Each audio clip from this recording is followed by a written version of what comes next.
sama Mbah Dolah dulu khatamnya Quran. Mbah Dolah adalah bin Abdus Salam. Abdus Salam ini juga yang termasuk gurunya Ki Bisri Sansuri.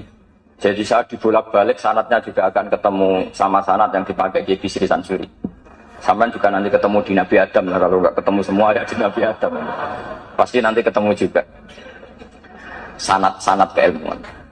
Bapak itu kalau ada orang terlalu istiqomah imam masjid sampai tua itu ngeritik. Saya dulu ya iskal. Pak, bukankah itu istiqomah? Kata bapak gini, ibu istiqomah apa mau diganti wong liya katanya. jadi orang itu akhirnya berlatih berpikir. Tapi kalau ada santri sopan gitu nggak mau ngimami, nggak mau jadi pengurus masjid, itu tawadhu karena masih ada yang sepuh. Ikut tawadhu apa mau tanggung jawab. Sehingga semenjak itu saya terus berpikir terus begini.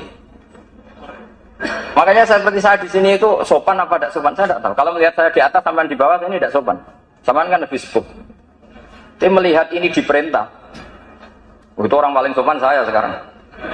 Karena saya itu paling kecewa sebenarnya diatur-atur itu. Saya masyhur mengatakan kiai diatur itu dosa, tapi kali ini saya diatur. Tapi saya samina wa ta'na saking sopan saya. Jadi kalau melihat itu Gus Bak itu sopan enggak? Ya enggak sopan. Wong banyak yang sepuh di bawah kok di atas. Ya sopan wong nurut. Diatur sama Gus Salam yang nurut. Padahal sepuh saya Gus Salam. Jadi maka mau tidak mau harus ada madhab. Yaitu akhirnya Mbah Hasyim memutuskan yang kita pakai adalah al-madhahibul arba'ah. Nah ketika ada madhab, itu sudut pandangnya itu pasti beda-beda. Memang saya sengaja saya akan ngomong fikih malam ini. Misalnya begini, kalau ada ayam jago ditabrak truk, kejet-kejet, itu umumnya orang disembelih apa enggak? Padahal dibiarkan pun pasti mati. Umumnya disembelih apa enggak? Disembelih. Itu karena nganggep halal apa eman karena jago? Eman. Coba kalau ayam kecil, meskipun kejet-kejet, orang bisa berdebat. Kepiting itu halal apa haram? Berdebat. Tapi kalau yuyu nggak berdebat, kan nggak eman. Haram nggak apa-apa, kecil aja kan gitu. Sehingga debat menyangkut kepiting itu sampai sekarang nggak selesai. Mbah Mun itu termasuk guru yang mengharamkan, tapi banyak guru saya menghalalkan. Karena kenapa kok khilaf? Karena itu kepiting besar. Tapi yuyu itu sepakat haram karena kecil. Suatu saat kalau yuyu ini besar pasti ada khilafnya gitu. Karena eman gitu. Nah, saya itu pernah ditanya sama orang pas ada jagonya kelindes truk itu di kampung saya. Saya pas lewat pakai motor, Gus ini halal apa haram? Sudah kejet-kejet. Saya bilang ya sudahlah untuk kamu halal ya. Lama-lama orang ini sekali ini Gus Bak gimana? Ngomong hukum seenaknya. Datang ke rumah saya. Itu andekan tidak saya sembelih pun pasti mati. Terus saya bacakan kitab Sawi itu. Kata Imam Malik, yang namanya kejet-kejet itu tetap punya nyawa. Sehingga penyembelian ini tetap berfungsi menghilangkan nyawa. Itu sudah cukup dikatakan dzabhu, menyembelih. Tapi cara mazhab Syafi'i enggak. Dia tidak punya hayatun mustaqirrah sehingga kalau dibiarkan pasti mati langsung, maka nggak boleh disembelih. Karena dia ada langsung mati ini hanya proses prosedur saja. Memang pantasnya mati kejet-kejet sih gitu aja kira-kira ini. Tapi hakikatnya sudah apa? Mati. Sehingga ulama itu selalu berdebat. Dan perdebatan ulama itu setelah diangen-angen memang sama-sama masuk akal. Saya punya sekian cerita ya tentang perdebatan, termasuk kitab yang tadi disebut Al-Qayyum itu kitab Hilyatul Auliya. Karena kenapa saya sering baca kitab itu? Memang syaratnya jadi wali itu harus pernah baca kitab Hilyatul Auliya. Jadi kalau sampean belum pernah baca berarti nggak mungkin jadi wali. Sudah tak jamin itu nggak mungkin. Imam Ghazali sealim itu termasuk barokahnya kitab Hilyatul Auliya, masyhur itu. Fit tasawuf beliau ngiduk kitab Qutil Qulub. Fil fikhi beliau ngiduk kitab Nihayatul Matlab fi Diriyatil Madzhab karangannya Imam Haramain. Tapi kalau fi manaqibil akhyar beliau ngiduk kitab Hilyatul Auliya wa Tabaqatul Asy. Itu terang-terangan beliau ngendikan di juz 4 wa alaika bi mutalaati kitab Hilyatil Auliya. Karena beliau memang pengagum kitab Hilyatul Auliya di bab manaqibul akhyar. Itu di bab manaqibul akhyar itu ada sekian perdebatan. Dan perdebatan itu melahirkan satu kecerdasan. Yaitu tadi saya berkali-kali cerita, ada sekian contoh yang orang itu akan ngeper setelah ada logika kebalikannya. Saya beri sekian contoh. ketika malaikat Israel datang ke Nabi Ibrahim mau mencabut nyawanya, itu Ibrahim marah-marah, Israel kamu salah. Kenapa ya? Saya ini kekasih Allah, ana Khalilur Rahman, saya ini kekasih Allah. Wahal ra'aita khalilan yumitu khalilah, masa kekasih membunuh yang dikasih, ini tidak benar, logika ini tidak benar. Karena Israel nggak biasa basul masail, nggak pernah ikut basul masail di BW Jawa Timur yang Bapak Marzuki itu, datang ke Allah, ya Allah, logika ini kata Nabi Ibrahim nggak benar. Karena wahal ra'aita khalilan yumitu khalilah. Terus sama Allah diajarin, ya sudah bilang ke Ibrahim gini, wahal ra'aita khalilan yakrahu ayal khalilah. Masa orang yang dicintai kemudian tidak siap ketemu yang dicintai. Datang lagi Israel, wahal ra'aita khalilan yakrahu ayal khalilah. Oh ya ya, enggak apa-apa, mati enggak apa-apa. Jadi dibalik langsung rubah. Dulu pernah ada jagongan ulama mau menganggap cengkeh itu pewangi. Alasannya kue-kue tar dikasih cengkeh. Maka cengkeh kategorinya pewangi. Artinya apa efek hukumnya? Kalau orang ihram rokok berarti wajib bayar dam karena pakai pewangi, yaitu cengkeh. Karena roti tar dikasih cengkeh, terus beberapa wedang cengdem juga dikasih apa? Kemudian ada ulama yang ngendikan kalau gitu orang Jumatan kesunatan rokok. Karena orang Jumatan disunatkan pakai wewangian. Langsung kebar, wah enggak jadi. Jadi itu usul fikih. Sehingga katanya fikih nakal enggak apa-apa, ini nakal yang Islami. Saya memang termasuk orang yang kata Gus Rizal Lirboyo diberi gelar Gus Doktoral Honoris Causa Cangkem Elek.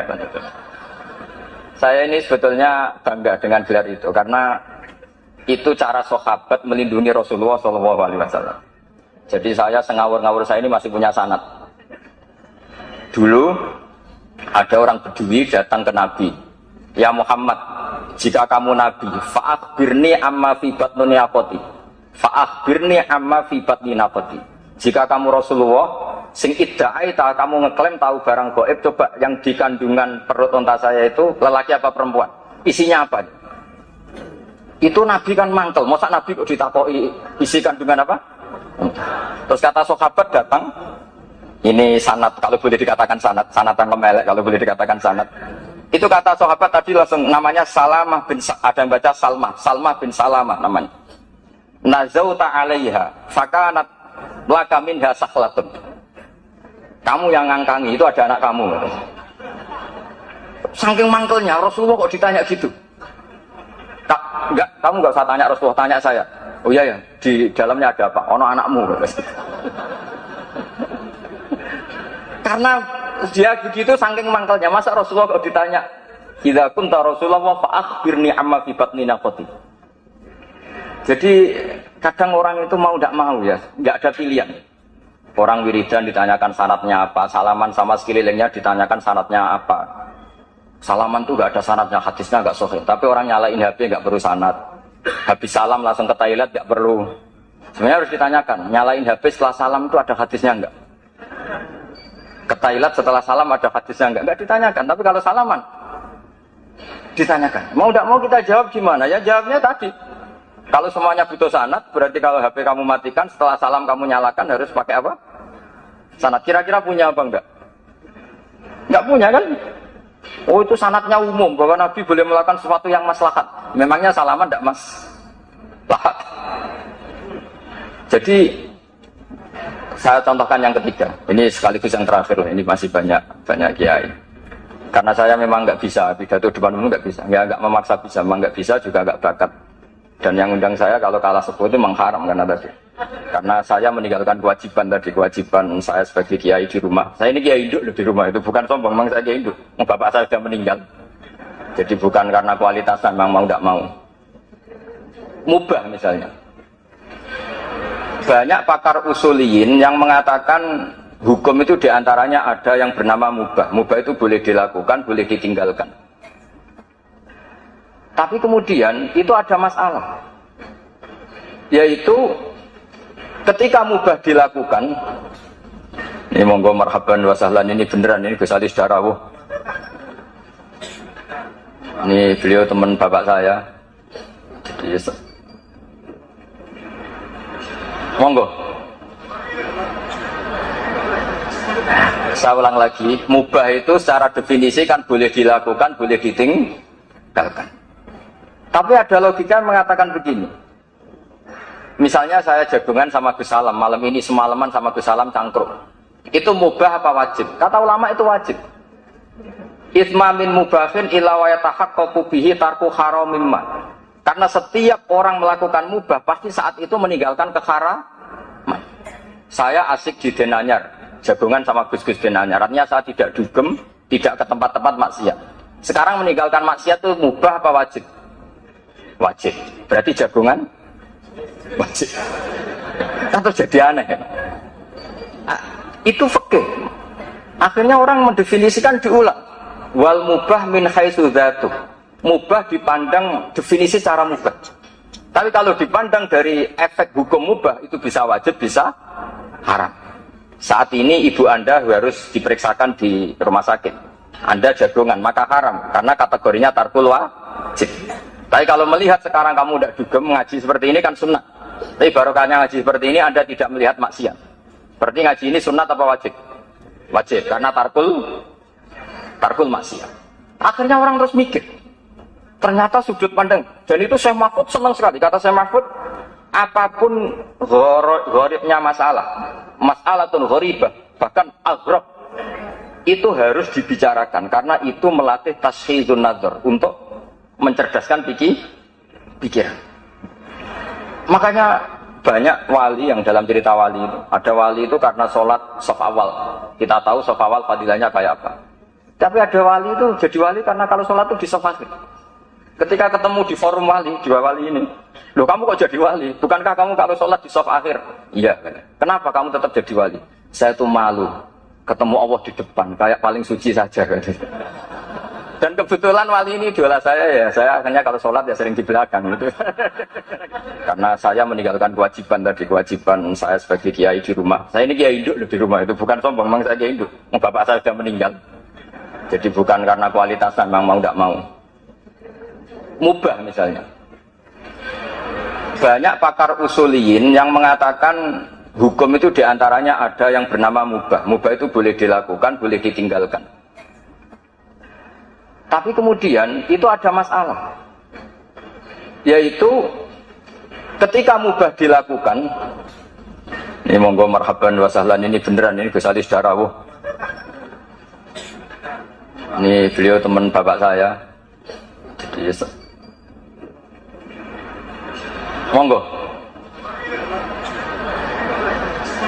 Saya ulang lagi, mubah itu secara definisi kan boleh dilakukan, boleh ditinggalkan. Tapi ada logika yang mengatakan begini. Misalnya saya jagungan sama Gus Salam, malam ini semalaman sama Gus Salam cangkruk. Itu mubah apa wajib? Kata ulama itu wajib. Itsma min mubahin illa wa yatahaqqaqu bihi tarku haramin ma. Karena setiap orang melakukan mubah pasti saat itu meninggalkan keharaman. Saya asik di Denanyar, jagungan sama Gus-Gus Denanyar. Artinya saya tidak dugem, tidak ke tempat-tempat maksiat. Sekarang meninggalkan maksiat itu mubah apa wajib? Wajib. Berarti jagungan wajib. Atau jadi aneh kan? Itu fikih. Akhirnya orang mendefinisikan diulang. Wal mubah min haitsu dzatuh. Mubah dipandang definisi secara mubah. Tapi kalau dipandang dari efek hukum mubah itu bisa wajib, bisa haram. Saat ini ibu Anda harus diperiksakan di rumah sakit. Anda jagongan, maka haram karena kategorinya tarkul wajib. Tapi kalau melihat sekarang kamu tidak dugem ngaji seperti ini kan sunnah. Tapi barokahnya ngaji seperti ini Anda tidak melihat maksiat. Berarti ngaji ini sunnah apa wajib? Wajib karena tarkul maksiat. Akhirnya orang terus mikir. Ternyata sudut pandang. Dan itu Syekh Mahfud senang sekali. Kata Syekh Mahfud, apapun gharibnya masalatun gharibah, bahkan aghrab, itu harus dibicarakan karena itu melatih tashkhizun nazar untuk mencerdaskan pikiran. Makanya banyak wali yang dalam cerita wali itu, ada wali itu karena sholat shaf awal. Kita tahu shaf awal fadilahnya kayak apa. Tapi ada wali itu jadi wali karena kalau sholat itu di shaf akhir. Ketika ketemu di forum wali, dua wali ini, loh kamu kok jadi wali? Bukankah kamu kalau sholat di shaf akhir? Iya. Kenapa kamu tetap jadi wali? Saya tuh malu ketemu Allah di depan, kayak paling suci saja. Dan kebetulan wali ini idola saya ya, saya akhirnya kalau sholat ya sering di belakang gitu. Kita seperti itu. Jadi ya saya kira demikian. Assalamualaikum warahmatullahi wabarakatuh.